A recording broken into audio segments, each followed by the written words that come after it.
Good morning, people. Sorry about that. I didn't mean to go live yet. I'm just getting into my car. Um, so I guess you guys kind of have to deal with me for a minute as I get ready. Sorry about the darkness. Like I said, I hit the wrong button and went live. What a day, huh? Um, Usually I go through and morning leaf foot. Usually I go through and plug my phone in and all that so it doesn't kill the battery. But for some reason, I don't know what I was doing. I hit the live, go live. So you guys have to deal with me as I try to get it in my phone holder, which I fight with every morning. Oh.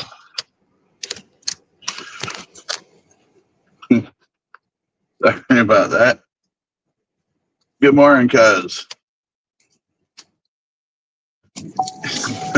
Yeah, I don't know what happened. All of a sudden, I just started hearing the theme play. It's like, wait a second. So I tried to quickly get out the door and get it hooked up into the phone cradle so I could go live. I'm gonna miss this one. I'm not around anymore. Because you're young. All right, that's a little young to be worried about such a thing. It's when I'm not around anymore.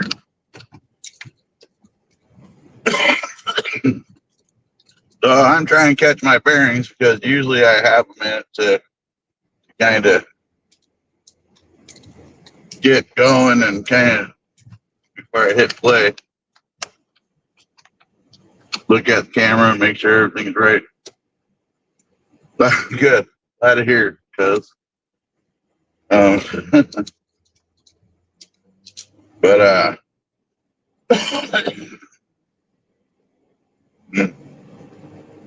so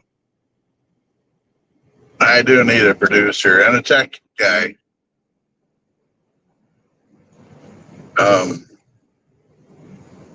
I'd say I don't know anybody that's up this early in the morning, but you guys are.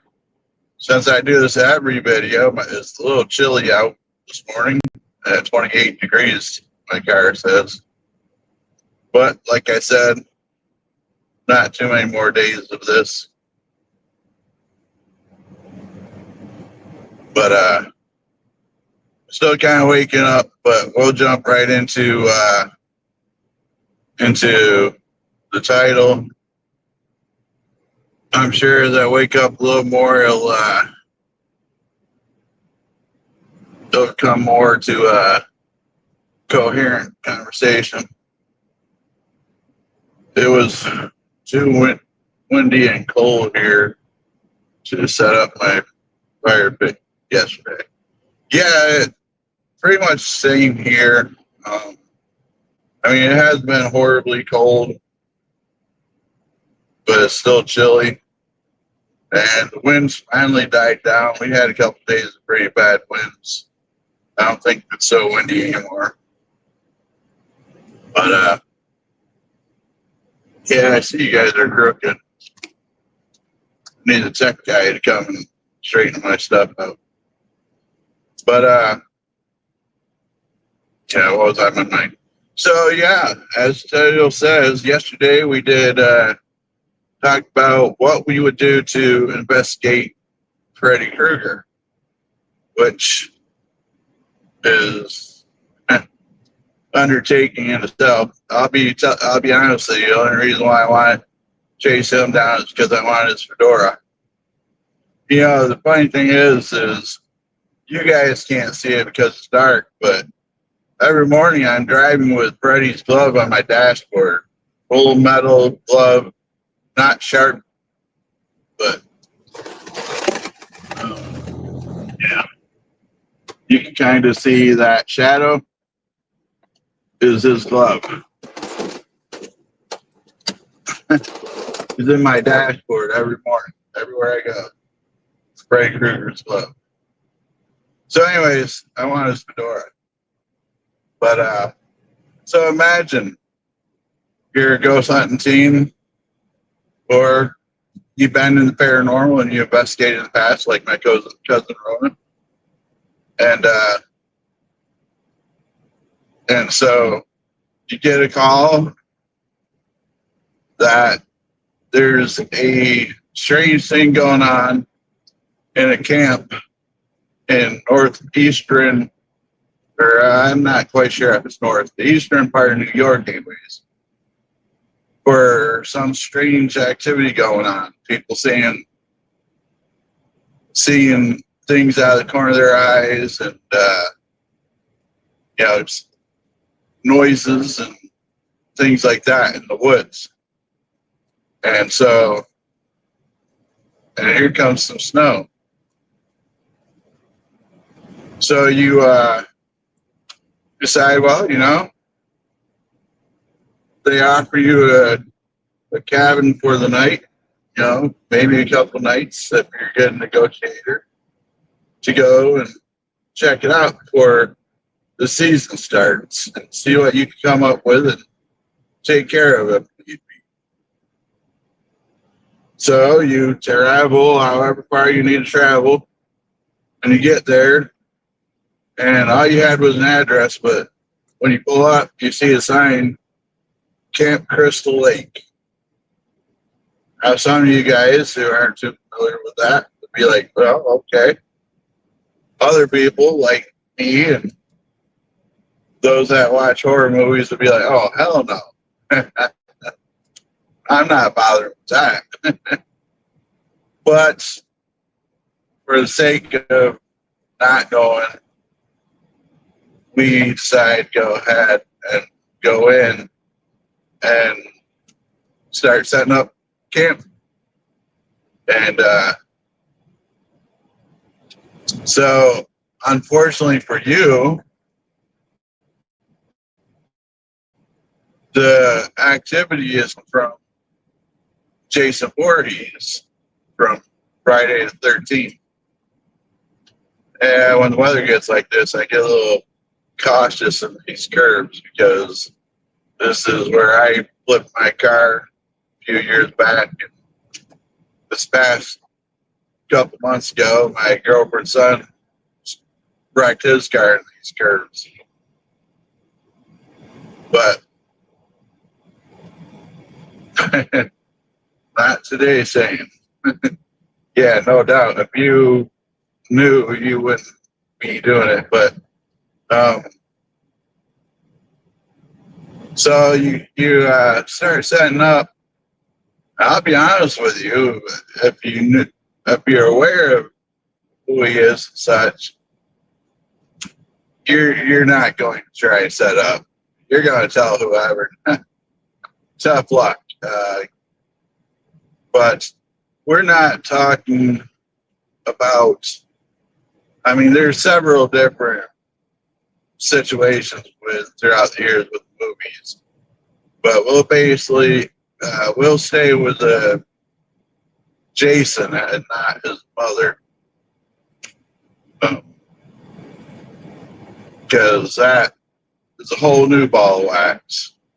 So you could probably, if you got a female in your group, you probably confuse them. So I guess you would use thermal if you have it. Jason set up the heat signatures. I wonder. And let me know what you guys think. Is Jason a zombie, a demon, or something else? Leave a comment below. Now, I lean more towards zombie, but he seems to have some neurological logic going on. But so you get out whatever equipment that you think is gonna work, and so you would go Sub-Zero from Mortal Kombat to Reason. Yeah, I don't know how much. I don't even know how you would do that. You'd have to probably get them in a freezer, walk-in freezer, and chain that door pretty good.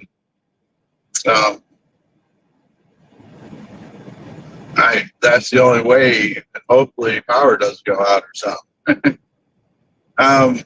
So Sage and such wouldn't work because I don't think Sage is going to stop the big guy. You have to find a way to disarm him. But, like I said, if you're lucky and you know the lore, as far as I remember correctly, just putting them back in water does it. Putting them back in the lake that he comes from. But for the sake of pretending like you don't know who he is, you would almost certainly lose a team member or two. The question is, how long would it take you to realize that you have a homicidal murder going on?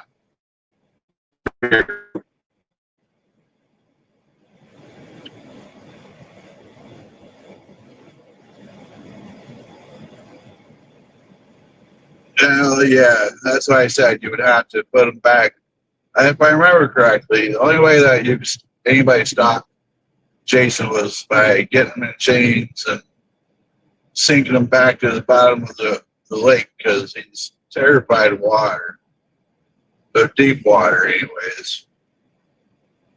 Which then again, they kind of contradict that because he goes out on the boat to kill people. And he crosses the river into Manhattan and such. So I don't know. But I'm trying to think of a logical way to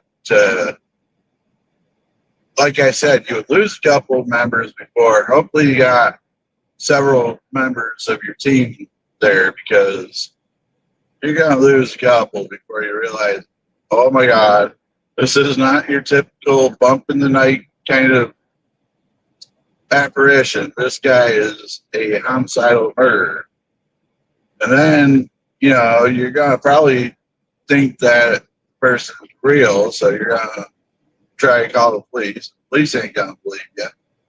Or, the police always show up late when everybody's dead, but two people.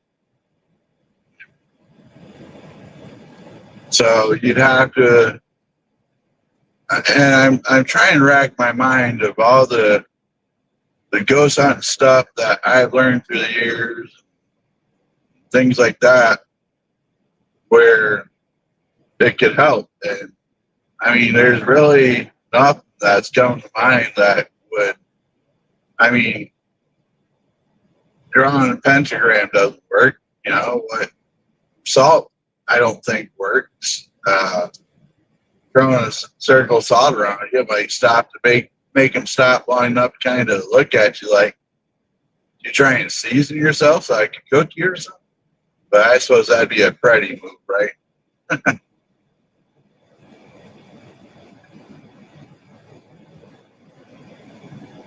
Yeah, they in Freddy versus Jason show that, but then you think about all the other movies where he walks through water like it's no big deal. So I don't think anybody knows how to handle that big guy. I think they throw everything at him but a Buick and call it good. I know you guys probably can't see, but I have a Jason mask in the car with me today.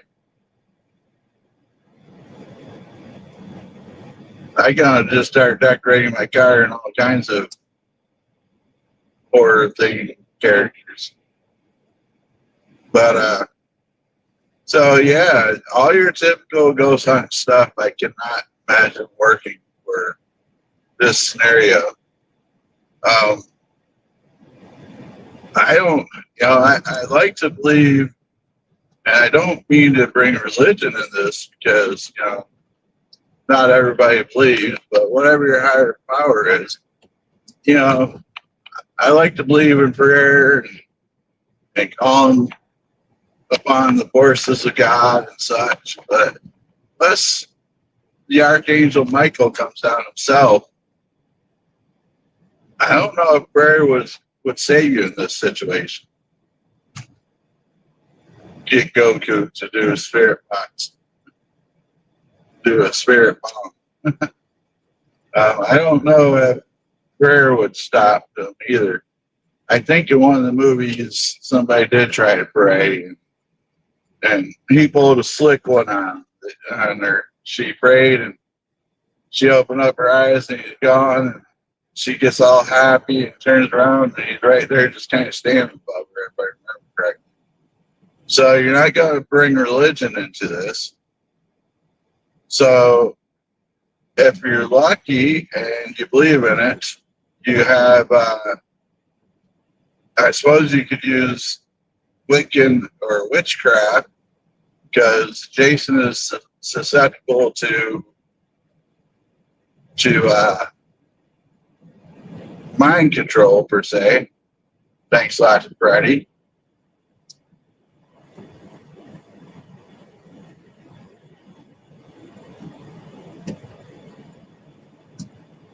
No, I've never really seen Dragon Ball Z other than a minute here or there. I know who Goku is and such,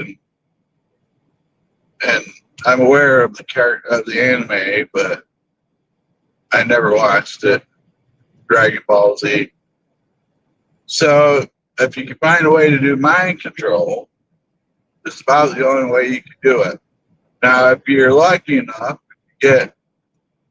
if you know some lore, if you're able to see, researching the history of the place, like a good investigator would do, you would probably turn up the fact that there's been killings there and you just got set up. A good investigator would research the property, the history of the place, and would know about his background and what happened, and maybe you would try to trick him with one of your female group members, talk to him as if she was his mother, and try to convince him to go back on his own. I think that's the only way you would be able to truly get him to go back to the water, is if you trick him. That's what they do on the show Supernatural. Yeah. Speaking of which, I still have to catch up on that show. I'm about 3 seasons behind on it. Maybe even 4. Maybe that's what I'll start doing, is been watching Supernatural. I did like the episode where they did the Scooby-Doo crossover. That was good. That was pretty good. One of my favorite Supernatural episodes. But so yeah, that's my conclusion, is if you can find a way to convince him that you have his mom, or his mom's talking to him, and get him back in water. The only way I've seen him stop was being put back in his lake. The crossover of Scooby-Doo, is that what you're talking about? Yeah, they did a crossover. Scooby-Doo Supernatural crossover in like season 11 or so. It was freaking hilarious. And they handled it pretty good. But if you haven't seen it, you gotta check that out.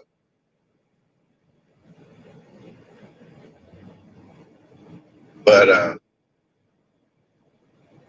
yeah, so that's, I thought maybe I could think of some clever way, some slick way to deal with Jason, but I'll be honest with you, leave comments on how you think you would deal with them, because I'm really at a loss at what would work. Like I said, I thought I would have some kind of slick way to deal with them real quick and be like, I would do this, but nope, nothing's coming to mind other than what I said. Like now, my son wants me to do a episode on last Thursday, and I don't know if I'll do that. Maybe I'll save that. Well, today is Wednesday, isn't it?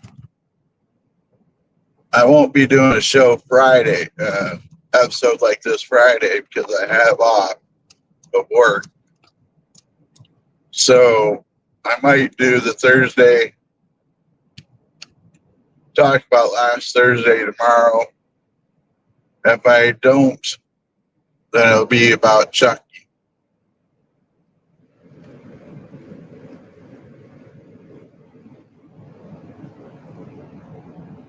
Do you guys think Michael Myers is from Satan or controlled? No, I really feel that out of all the horror villains, like Freddy, Jason, Michael, I just believe he's the spirit of vengeance. I believe he's just, I just believe that his soul keeps coming back because he's just got that much vengeance in him, that much anger and such. That's what keeps bringing him back. Even Freddy did not lose to him. Freddy is not, he winked at the end. He didn't twitch, by the way, cousin. Yes, I caught that comment. It wasn't a wink, it was a twitch. He smiled and winked at the end of that. So, no, he didn't lose. It's a not goodbye, it's I'll see you later kind of deal. Speaking of which, well, that wouldn't be bad because Freddy versus Michael. But I even started up a scene. I'll talk about it real quick. I want to see Jason versus Freddy versus the group from Hellraiser, the Cenobites. Now that would be wicked. And I even had a scene set up for that in my mind if they wanted to start the movie off. New season starts up at Camp Crystal Lake. Counselors are there setting up their getting ready for the kids to be there. They're doing their partying, fire going on, and one breaks out the cube from Hellraiser saying, look what I found in a thrift store, insert reason why. And so they're getting high and drinking and sitting around having a good old time, the camp counselors, and they start messing around with a cube. And at that point, Jason was getting ready to come into the cabin when they open up the portal to release the Cenobites from Hellraiser into the room. About instantaneously, about the time Jason walks in. And I'm not sure how to work Freddy into that right now, but could you imagine that? Jason walked in at the same time the Hellraiser pinhead comes out. Boy, they would have a lot of fun. But I hate to say it, I think if anybody could take out Jason, it'd be Pinhead and his crew. But guys, it was a blast. Thank you for joining me. I gotta get some coffee. I'm running late, but need that coffee. gotta get that cup. I didn't grab breakfast to take with me, so I might risk it and eat some gas station eggs. What could go wrong, right? But I hope you guys have a great day. I really coffee. Yep. Maybe. I really appreciate y'all riding along with me. I'm kind of tired. I stayed up late last night because of my birthday, and don't go to bed early on your birthday. You gotta stay up. So I hope you guys have a lovely day, and as always, be good to each other and stay spooky, my friends.